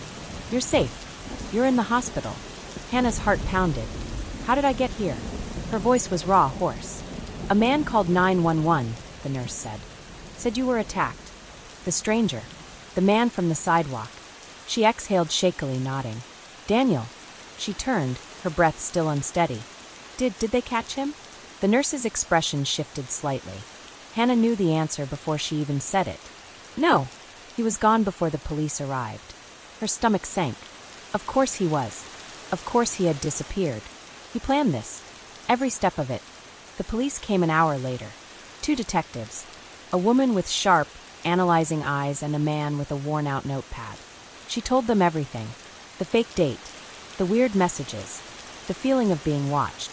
The night at the parking lot. The man in the stairwell. The knife. The blood. The way Daniel just watched. They took careful notes. Exchanged quiet glances. Then the male detective sighed. Hannah, there's something you should know. Her pulse spiked. He hesitated, flipping through his notes, then finally looked at her. We think Daniel has done this before. She stared at him. What? The female detective spoke now. We ran a check on him after you gave us his full name. His ID is fake. But the face. We recognized him. She pulled out her phone, tapping something, then turned it toward Hannah. A news article. A different name, but the same face. Daniel. Hannah's skin crawled. She reached for the phone, her fingers shaking as she scrolled through the article. It was from 2 years ago. Another city. Another woman. Another date that ended with her missing. Hannah's blood ran cold. She looked up. Did they ever find her? The detectives exchanged another glance. Then, the woman shook her head. No. The room tilted slightly. Hannah's breath came fast, shallow. She swallowed hard. He's a serial killer.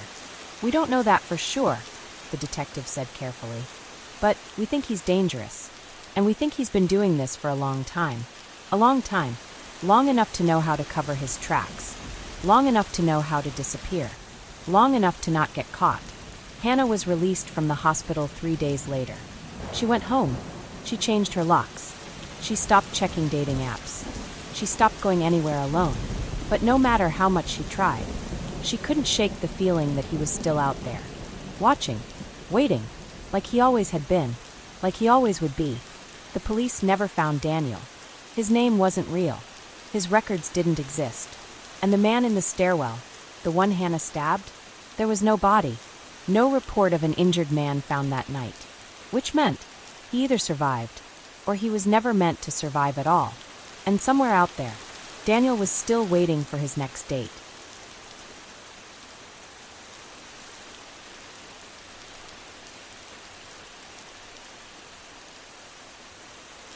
Rachel Evans had always been cautious about dating.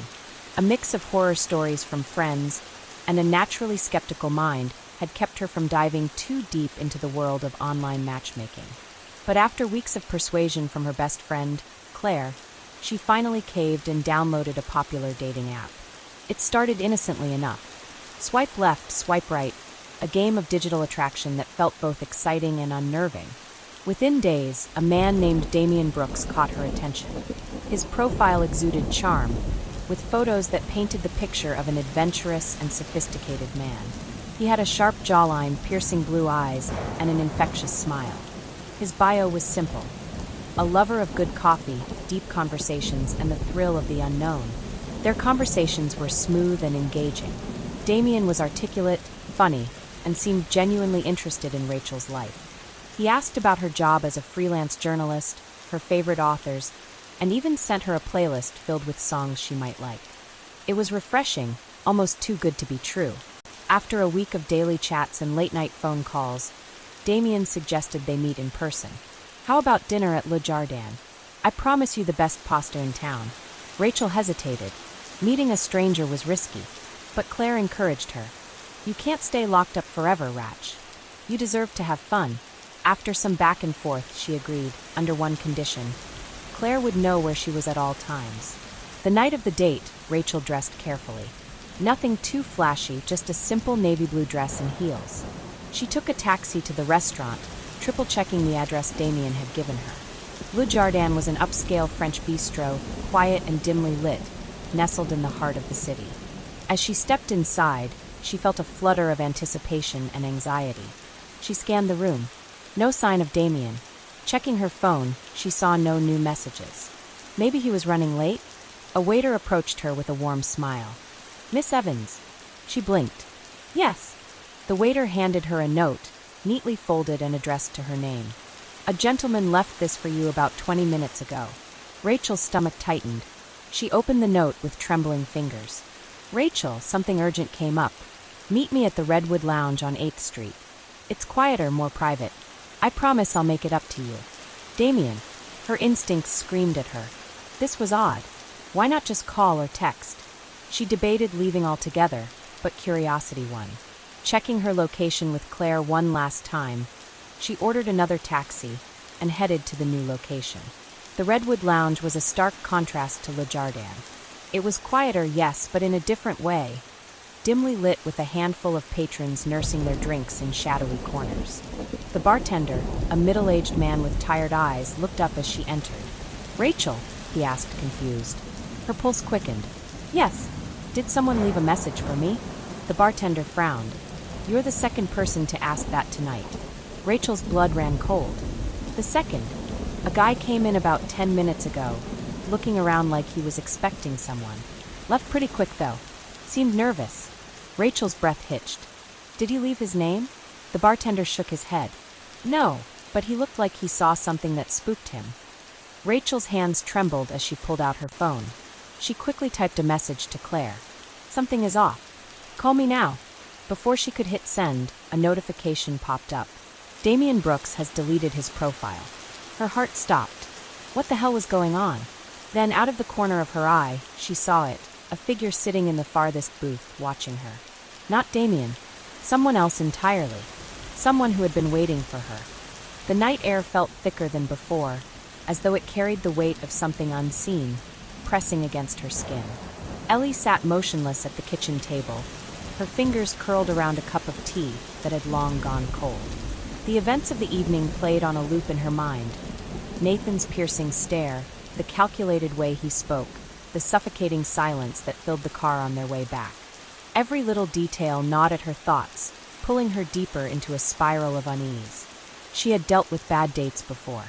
Awkward encounters, overly eager guys who couldn't take a hint, the occasional rude or dismissive type. But this was different. Nathan wasn't just socially awkward or overly enthusiastic. There was something deliberately off about him, something calculated and unnatural.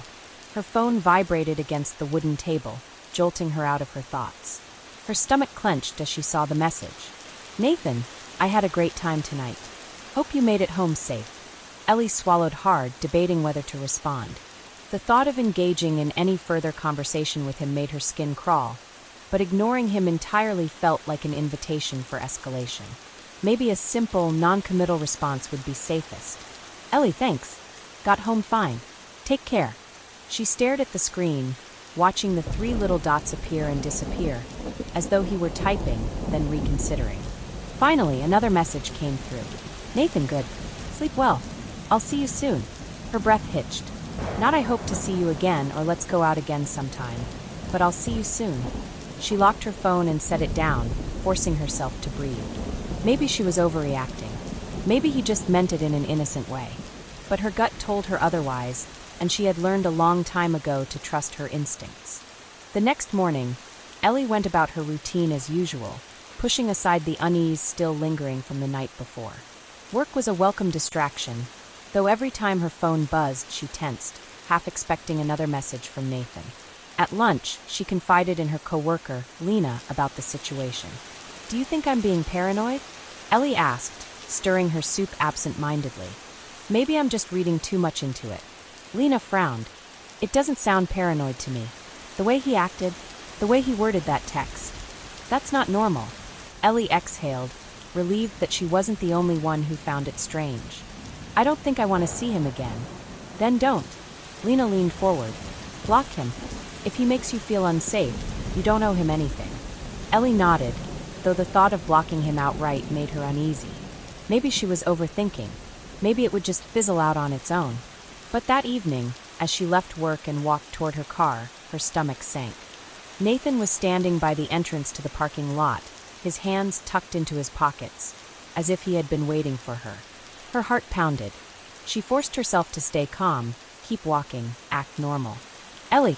His voice was too cheerful, too casual, as though this were just a coincidence. She stopped a few feet away, gripping her purse tightly. "Nathan, what are you doing here?"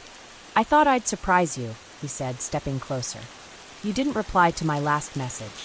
"I've been busy." She glanced around, hoping someone else was nearby. The parking lot was nearly empty, and the evening sky had darkened. "Look, Nathan, I don't think this is going to work. I don't want to lead you on." His face remained unreadable, but something flickered in his eyes, something sharp and unsettling. "I don't get it," he said, his voice quiet. "We had a great time, didn't we?" Ellie's mouth felt dry. She shook her head. "I just don't feel a connection." "I'm sorry." For a moment, he didn't move. Then, as if a switch had flipped, he plastered on a forced smile. "I get it," he said, his voice suddenly light. "I'll let you go then. See you around, Ellie." He turned and walked away without another word. Ellie exhaled shakily and quickly got into her car, locking the doors. She watched him disappear down the sidewalk before pulling out of the parking lot. As she drove home, she tried to convince herself that this was over. But deep down, she knew it wasn't.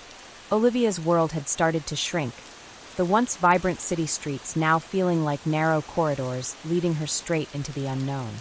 The feeling of being watched was no longer just a passing paranoia. It had become an oppressive weight pressing down on her every move. At first, she had dismissed the lingering glances, the sense of someone always standing just a little too close. But now it was undeniable. Someone was following her. Someone knew where she lived, what coffee shop she liked, even the route she took to work. Her nights became restless. Shadows from streetlights twisted into figures outside her apartment window, and every creak of the floorboards sent her heart into a panic. Olivia double-checked her locks every night, pushing a chair against the door as an extra precaution. She was on edge, jumping at every unexpected noise, questioning whether she was losing her mind or if there was truly something sinister lurking in the background of her life. It wasn't until she started receiving messages from an unknown number that her fear turned into sheer terror. The first one had been vague. "I see you." At first, she tried to rationalize it. Maybe it was a wrong number, a prank. But then another message came. "I liked your red dress today." She had worn a red dress to work that morning. Her fingers trembled as she typed back. "Who is this?" No response. The next day, a new message appeared. "I know where you sleep." Olivia barely made it through her shift at work, her mind racing.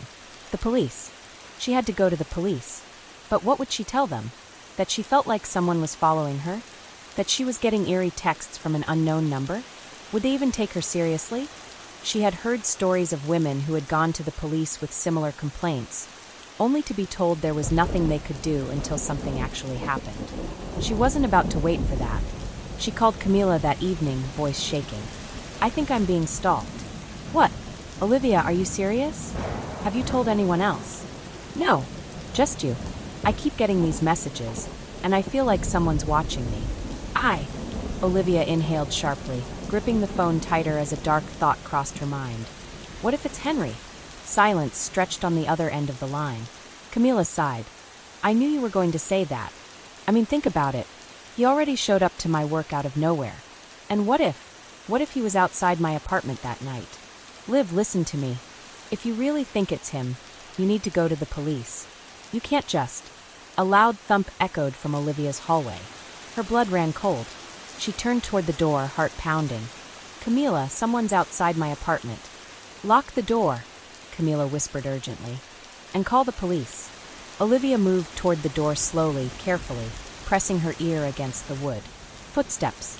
Soft but deliberate. Someone was there. She grabbed the closest thing to her, a heavy glass vase, and held it tight, her hands slick with sweat. Then silence. The footsteps had stopped. Whoever it was, they weren't leaving. Olivia's hands shook as she reached for her phone, dialing 911 with shaky fingers. 911, what's your emergency?" "There's someone outside my apartment," she whispered. "I think I'm being stalked." "Can you see them?" the operator asked calmly. Olivia swallowed hard, inching toward the peephole. Her breath hitched as she peered through the small glass. The hallway was empty, but just as she exhaled in relief, her phone vibrated with a new message. "You called the cops? That's cute." A scream lodged in her throat as her knees buckled beneath her. He knew. He was watching her, even now. And the worst part, she had no idea where he was. The game had only just begun. The days following the terrifying encounter left Veronica in a state of perpetual unease. No matter how much she tried to rationalize what had happened, nothing made sense. That night still played in her mind like a film reel on repeat. The way Nathan had stared at her, the unshakable feeling of being hunted, and then the police finding nothing. Sleep became an infrequent luxury. Each night she lay in bed, staring at the ceiling, waiting for a sound, anything that would validate her paranoia. But the world remained eerily silent, save for the occasional distant siren or the humming of the city beyond her window. She had avoided going to the police again. What would she even say? That she felt like someone was watching her? That she had received cryptic texts from an unknown number that somehow vanished into thin air? That she had heard footsteps outside her window, only to look outside and find no one there? She wasn't sure if they'd take her seriously, and the thought of being dismissed as hysterical made her feel even more isolated. Determined to uncover the truth, Veronica decided to investigate on her own. She began with the dating app where she had met Nathan. Pulling up his profile, she noted that it was still active, as if nothing had happened. But there was something strange. The photos were different. He looked the same, yet the lighting was off in some, and one photo in particular stood out. He was standing in front of a small, unfamiliar cafe with a sign written in French. A quick reverse image search led her to the place, La Petite Maison, a small bakery on the outskirts of town. Why would someone like Nathan, who claimed to be from New York and had mentioned he was new to the area, have a photo in front of a place that had been there for years? The next morning, she made her way to the cafe. It was charming, almost out of place in the urban sprawl. The scent of fresh pastries filled the air as she entered. The woman behind the counter, a friendly middle-aged barista, greeted her with a warm smile. "Bonjour, miss. What can I get you?" Veronica hesitated. She felt foolish for even being there, but she needed answers. "Actually, I was wondering if you recognized someone. A man named Nathan. She pulled up his picture on her phone and showed it to the woman. The barista's expression darkened. Her smile faded, replaced by something unreadable. No, I don't know him. It was a lie. Veronica could see it in the woman's eyes, in the way she clutched the rag she had been using to wipe the counter, just a little too tightly. But this photo, he's standing right outside your cafe, Veronica pressed, trying not to sound accusatory. Are you sure you haven't seen him? The woman hesitated, glancing around as if making sure no one else was listening. Then, in a whisper, she said, I don't know his name, but he has been here before. Not recently, though. Maybe 6 months ago. And he wasn't alone. Veronica's heart pounded. Who was he with? A woman. Blonde, like you. They came in together. She seemed nervous. The barista glanced at the door again before continuing, lowering her voice. I never saw her again after that day. A chill ran down Veronica's spine. Do you remember anything else? The barista hesitated, then nodded slowly. He used to come in alone sometimes. Always ordered the same thing, a black coffee. He never spoke much. Just sat in the corner, watching people. But the last time I saw him, he was different. He kept checking his phone, like he was waiting for someone who never came. Veronica thanked the woman and left, her mind racing. Who was the blonde woman? What had happened to her? And if Nathan wasn't who he claimed to be, then who was he really? She barely made it to her car before her phone buzzed. A blocked number. Her hands shook as she hesitated, then finally answered. Hello. Silence. Then a low, almost familiar voice whispered, You shouldn't have gone there. The line went dead. Veronica sat frozen, her breath shallow, the weight of the moment pressing down on her. This wasn't over. If anything, she had just stepped deeper into something far more dangerous than she had ever imagined. The days that followed were a blur of paranoia and fear. Isabel felt like a prisoner in her own home. Every creak in the floorboards, every shadow outside her window made her heart race. She hadn't gone to work since the night at the restaurant, calling in sick instead. It wasn't just fear that kept her indoors, it was the growing sense that she was being watched. Her phone remained silent, yet she couldn't shake the feeling that someone was following her. The memory of Liam's unsettling grin haunted her thoughts. She had seen something in his eyes that night, a dangerous obsession masked beneath polite conversation. Now, with no sign of him, her anxiety only worsened.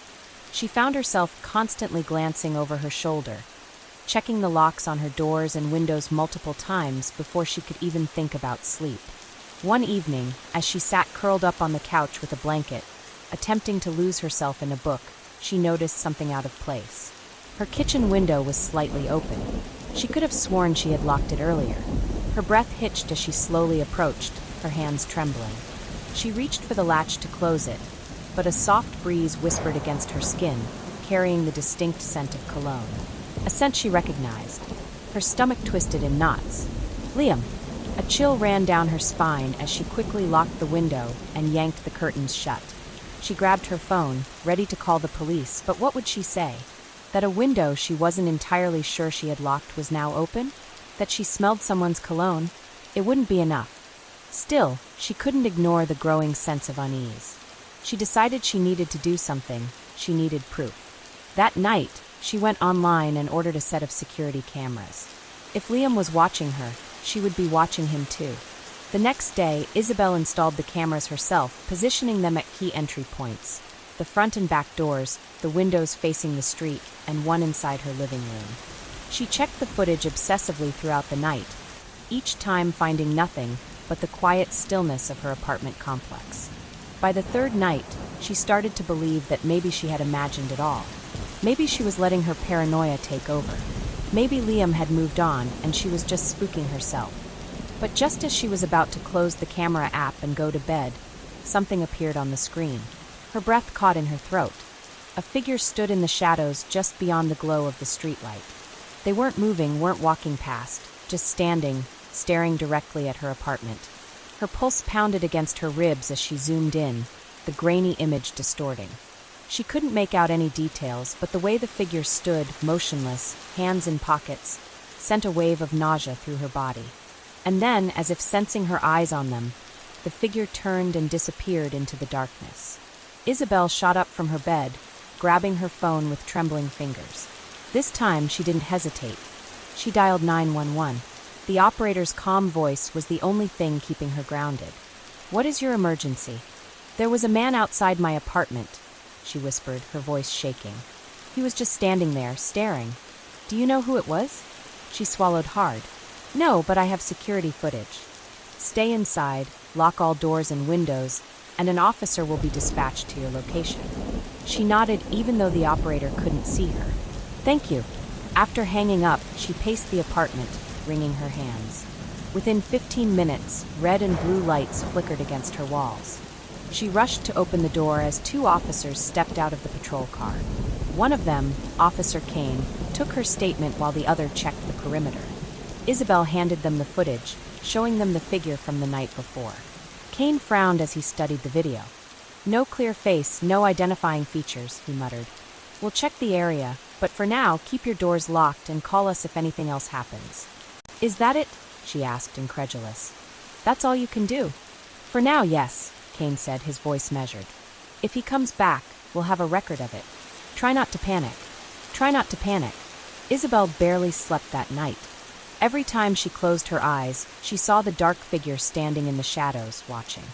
The next morning, exhaustion weighed heavily on her, but she forced herself to go outside. She had to live her life, had to prove to herself that fear wouldn't control her. But as she stepped onto the sidewalk, she spotted something that made her blood run cold. A single white rose sat on her doorstep. A note was tucked beneath it. She hesitated before picking it up, her heart hammering against her ribs. With shaking fingers, she unfolded the small slip of paper. "Missed you last night. Can't wait to see you again." The world around her spun. She gripped the doorframe for balance as bile rose in her throat. He was here. He was watching. And this was only the beginning. A heavy silence hung over the dimly lit room. The only sound was the rhythmic tapping of Ava's fingers against the wooden table, a nervous habit she had developed over the past few days. Her laptop screen cast a faint glow on her face, illuminating the dark circles under her eyes. She had barely slept since escaping the nightmare that was Thomas Vance. The messages hadn't stopped. The new phone number, the new apartment, none of it mattered. Thomas had found her again. The messages started as simple greetings, "Miss me?" Then escalated to pictures of her walking to work, unlocking her front door, even sleeping. Someone had taken them from outside her window. Tonight, Ava had decided to end it. She had spent the last few hours compiling every message, every email, every photo into a neatly organized folder. She had gathered every shred of evidence, even going as far as finding past victims. Other women Thomas had dated, terrorized, and, in some cases, nearly driven to the brink. She had spoken to two women who had similar experiences, both of whom had filed restraining orders, both of whom had later been forced to leave town. But Ava refused to run. Instead, she was going to confront him. On her terms. Ava picked up her phone and typed out a single message to the unknown number that had been tormenting her. "Meet me. Now. Same place as before." She hit send and waited. Minutes passed. Then a reply. "I knew you'd come around. Midnight. Don't be late." Ava shivered as she read the message. She could almost hear his voice dripping with arrogance. But this time it wouldn't be like before. She had learned. She had prepared. The old motel parking lot was deserted except for one car, Thomas's sleek black sedan, parked beneath a flickering street lamp. Ava parked on the opposite side, gripping her pepper spray tightly. She had also brought a hidden recording device, discreetly clipped inside her coat. She stepped out, feigning confidence, her heart pounding in her chest. Thomas emerged from his car, a smirk playing on his lips. "Ava," he purred, stepping closer. "I knew you'd come back. You always do." Ava forced a smirk of her own. "You're right. I did. But I came for answers." Thomas chuckled. "Answers? You already know everything you need to know, darling. I want to hear it from you." He tilted his head, studying her. "And what is it you think you know?" Ava took a deep breath. "I know about Lillian Burke. And Teresa Meyer. And Laura Kim." His smirk faltered for a fraction of a second before he regained his composure. "Ah," he said, drawing out the word. "I see you've been digging. You hurt them, just like you tried to hurt me," she said, voice steady. "But this time, you won't get away with it." Thomas laughed, shaking his head. You're cute when you're playing detective. But let's be real, you have no proof. Ava reached into her pocket, gripping the small remote for the recording device. I have more than enough. And I sent copies to people who will make sure the police get it. For the first time, a flash of something crossed Thomas's face, anger, uncertainty. He took a step closer, and Ava fought the urge to back away. You think you can outsmart me? He whispered, his voice laced with malice. You have no idea who you're dealing with. Ava exhaled slowly. Neither do you. Before he could react, she pulled the pepper spray from her coat and aimed straight for his eyes. Thomas let out a guttural scream, stumbling backward as he clawed at his face. Ava wasted no time. She turned and sprinted to her car, locking the doors the moment she got inside. Her hands trembled as she turned the key, her tires screeching as she sped out of the parking lot. She didn't look back. The police arrived at Thomas's apartment later that night. With Ava's evidence, testimonies from his past victims, and his own damning digital footprint, they had enough to detain him. Days later, as Ava sat in the detective's office reviewing the case, she felt a weight begin to lift. Thomas would finally face consequences. The restraining orders, the ignored complaints, none of it had stopped him before. But now, there was no escaping justice. Ava left the station feeling lighter than she had in months. As she walked down the street toward her apartment, the city lights glowing warmly in the distance, she allowed herself to breathe. She had won. For the first time in a long time, Ava felt free.